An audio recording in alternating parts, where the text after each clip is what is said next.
Buenos días a todos. Seguimos con estas instrucciones del Señor que apuntan a que sí hay que obedecer su palabra, sus mandamientos, y son unas instrucciones y principios claves que traen vida al aplicarlos. Hoy el turno es para Mateo capítulo 11, versículos 15 al 19. Dice, el que tiene oídos para oír, oiga. Mas ¿a qué voy a comparar esta generación? Es semejante a los muchachos que se sientan en las plazas y dicen a sus compañeros, les tocamos flauta y no bailaron, les endechamos y no se lamentaron, porque vino Juan que ni comía ni bebía y dicen demonio tiene, vino el Hijo del Hombre que come y bebe y dicen he aquí un hombre comilón y bebedor de vino, amigo de publicanos y de pecadores, pero la sabiduría es justificada por sus hijos. Un tremendo texto. Siempre que ustedes en la Biblia encuentren un texto que empieza diciendo el que tiene oídos para oír, oiga, es clave. Quiere decir que es un punto importantísimo. Es como decir, hey, préstenle atención a esto, que esto es clave. Entonces, el que tiene oídos para oír, oiga. Dice el Señor, viene hablando, vea, ¿a qué voy a compararlos? Ustedes son como las personas que no se satisfacen con nada. Él está hablando aquí principalmente de la insatisfacción de los legalistas, los que todo lo critican, los que están pendientes más de comportamientos externos que de frutos genuinos eh, que deben sí mostrarse externamente, pero frutos genuinos del Espíritu Santo. Recuerden que Jesús dijo, por sus frutos los conocerán. Entonces, un verdadero hijo de Dios se conoce por los frutos que lleva interiormente y obviamente se van a manifestar en su forma de pensar, forma de hablar, forma de sentir, forma de tomar decisiones, forma de comportarse, forma de mirar, etcétera. Entonces sí es verdad lo del comportamiento externo, pero hay algunos que se la pasan pendientes de cualquier actividad de esto es pecado, eso no es pecado, esto es pecado, eso no es pecado. Ahora, hay cosas que son obvias, que la palabra de Dios dice que son pecados y con esas estoy totalmente de acuerdo. Pero hay otras donde Jesús mismo demostró su libertad para hacerlas sanamente en cierta medida, como por ejemplo tomar vino. Y entonces se levantaban los legalistas y criticaban. Entonces, Juan el Bautista vino y el hombre ni tomaba vino, era bien por allá, bien arraigado, bien extremista, se vestía raro, nada que ver con el vino y solamente comía langostas y miel. Y entonces a él lo criticaban, ay, ese tiene demonio, ese cristiano tan raro. Luego vino Jesús, el mismo Dios, el mismo Hijo de Dios, y sí tomaba vino y comía y se juntaba con pecadores pues para hablarles del reino de Dios y a mí me decían, ay, mira, es que el Hijo de Dios y tomando vino y compartiendo con esa gente pecaminosa. Entonces, este texto lo que está diciendo el Señor, hey, préstenle atención. Estas personas, los legalistas, viven insatisfechos y con nada se complacen. Por eso da el ejemplo, vea, les tocamos para que bailaran y no bailaban. Y les tocamos un lamento de duelo, de luto, y no se entristecieron ni se lamentaron. Entonces, ¿qué es lo que quieren, pues? Entonces el Señor deja bien claro, dice, de a este lo critican porque hace tal cosa, a mí me critican porque no la hago y viceversa, al otro lo critican porque no la hace y a mí sí me critican porque la hago. Esto se llama la insatisfacción del legalista. ¿Quién es una persona legalista? Es la que se rige, primero que todo, en su vida tiene unas grandes luchas, pero las disfraza con comportamientos religiosos. Entonces usted lo ve metido haciendo una cantidad de cosas que son bíblicas, sí, que pueden ser algunas bíblicas, dichas por Dios, importantes, necesarias, como ayunar, orar, ir a la iglesia, discipulados, seminarios, etcétera. Pero usted lo ve en pro de eso. Y tienen un conocimiento, se sabe en la Biblia de pe a pa. Y no es que el conocimiento sea malo. ¿Cuándo se vuelve el conocimiento malo? Cuando el conocimiento no lleva aplicación. Recuerden, conocimiento sin aplicación no trae transformación. Lo que yo lea y estudie en la palabra de Dios debo llevarlo a la práctica. La palabra debe ser un espejo para mí mismo y poderlo llevar a la práctica si quiero que produzca los frutos de un verdadero hijo de Dios. Pero estos no, los legalistas se la pasan es aprenda y aprenda y aprenda y aprenda y nunca toman una intencionalidad en su proceso, nunca trabajan de raíz sus cosas y se meten, ole, verdad, tengo problemas con la lengua, tengo problemas con el chisme.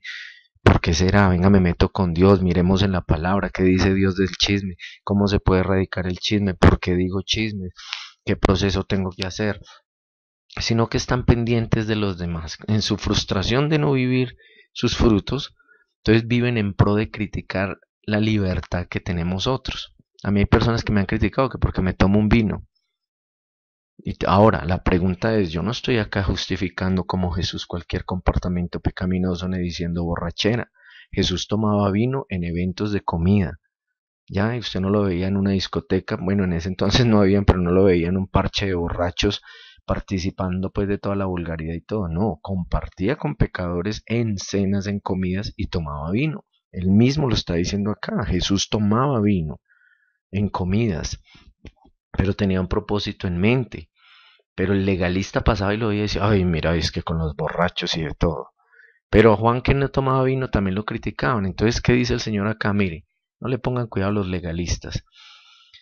¿Qué es lo que debe tener uno en cuenta para caminar la verdadera libertad que Dios nos da? Es la siguiente. Dios no es Dios de extremos. Y eso lo escuchamos hasta en el mundo no cristiano. Dice, todos los extremos son malos. Y eso es verdad. Dios mismo lo dice. En otras palabras, los extremos son malos. Dios es un Dios de orden y de balance. Entonces, porque incluso una cosa buena llevada al extremo cae en desbalance y se vuelve dañina. Sí, póngase usted a hacer mucho ejercicio. El ejercicio es bueno, pero llevado en desorden, en desbalance, en extremo, le va a hacer daño. La comida es buena, el trabajo es bueno, llévelos a extremos y verá que cae en desorden, entra en crisis y le va a hacer daño. Entonces el Señor está hablando aquí de hay cosas que podemos hacer en libertad, pero sí hay que tener en cuenta algo que yo llamo o que aprendí a llamar la ley del amor. La ley del amor está en Romanos 14, que dice que si por lo que yo, en lo que yo tengo libertad, en lo que hago con libertad, como comer y beber sobre todo, o sea, en lo que me permito comer y en lo que me permito tomar una copa de vino o algo, ya, o por qué no una cerveza en un asado, ¿sí? En una carne, en un restaurante. Si yo me permito eso y tengo libertad y no me siento reargüido ni condenado, lo puedo hacer. Pero ojo, la ley del amor siempre estará por encima del permiso que yo me doy o que creo que Dios me da. ¿Qué significa eso? Si me voy a tomar la cerveza y está bien una cerveza que me tomen una carne o una copa de vino en un restaurante, debo mirar por la ley del amor quién está a mi alrededor, por qué lo voy a hacer, quién va a ser afectado por mi comportamiento. Entonces ahí sí aplica la ley del amor y no la de la razón. Yo tengo la razón en ese momento, pero si por hacer eso voy a debilitar la fe de alguien que me está observando, dice la Biblia que ya me obliga a no hacerlo. No porque sea pecado y me condene, sino que no lo haga para no herir la debilidad, la fe débil del otro hermano, que lo más seguro es que es un legalista. ¿Sí? Entonces no decir, ah, de malas él, no. Ahí Dios ya me demanda, me dice, no, voy a tomarme una gaseosa entonces, aunque tenga muchas ganas del vino y me lo pueda tomar. Entonces de eso es lo que está hablando el Señor. Hey, préstenle atención, dejen el legalismo, pero sí manejen la ley del amor. Recuerda eso. Si lo que haces, permitido por Dios, daña a tu hermano, daña la fe incluso del legalista, es mejor que no lo hagas porque ayudas a manchar el buen nombre, el buen testimonio del cuerpo de Cristo, ¿sí? Entonces eso es clave, pero es vital de que en lo que tenemos libertad, pues hazlo. Entonces tienes que mirar si te vas a tomar un vino, que no tengas problema de alcoholismo. Si no has superado tu etapa de alcoholismo y apenas vas en el proceso, ni lo hagas a metros con cualquier grado de alcohol. Sí, ahora tienes que mirar la motivación, ¿por qué lo hago? ¿Realmente estoy haciéndolo porque quiero con una comida disfrutar y porque es beneficioso en cierta manera a mi salud? ¿O porque quiero demostrar? Ahí ya vas en peligro. Quiero demostrar que valgo o quiero llenar un vacío, quiero alegrarme y entonarme para desinhibirme, como llaman al licor. Ahí ya son motivaciones erradas, pecaminosas que te van a hacer daño y te van a destruir. Entonces, y termina el Señor diciendo el versículo 19, pero la sabiduría es justificada por sus hijos. Es lo que yo le acabo de decir. En últimas, pero esa sabiduría del mensaje de Dios que otros rechazan, o sea, rechazan lo que es importante por estar pegado de lo que no es importante. Eso es típico del legalista. Entonces, pero el sabio, el verdadero hijo de Dios, aprende a caminar en libertad y a tomar sí lo correcto de Dios, lo que hay que aplicar, obedecer, caminar en santidad. En lo otro maneja libertad y en eso justifica la sabiduría de Dios. Y esa es justificada por sus hijos diciendo, Dios en esto tiene razón. Entonces nunca pretenda complacer a nadie, recuerde la ley del amor, pero nunca se deje tampoco arrinconar por los legalistas, ¿sí? Porque nunca van a estar satisfechos. Bueno, que el Señor les siga bendiciendo y continuaremos con esta serie la próxima semana. Mil bendiciones.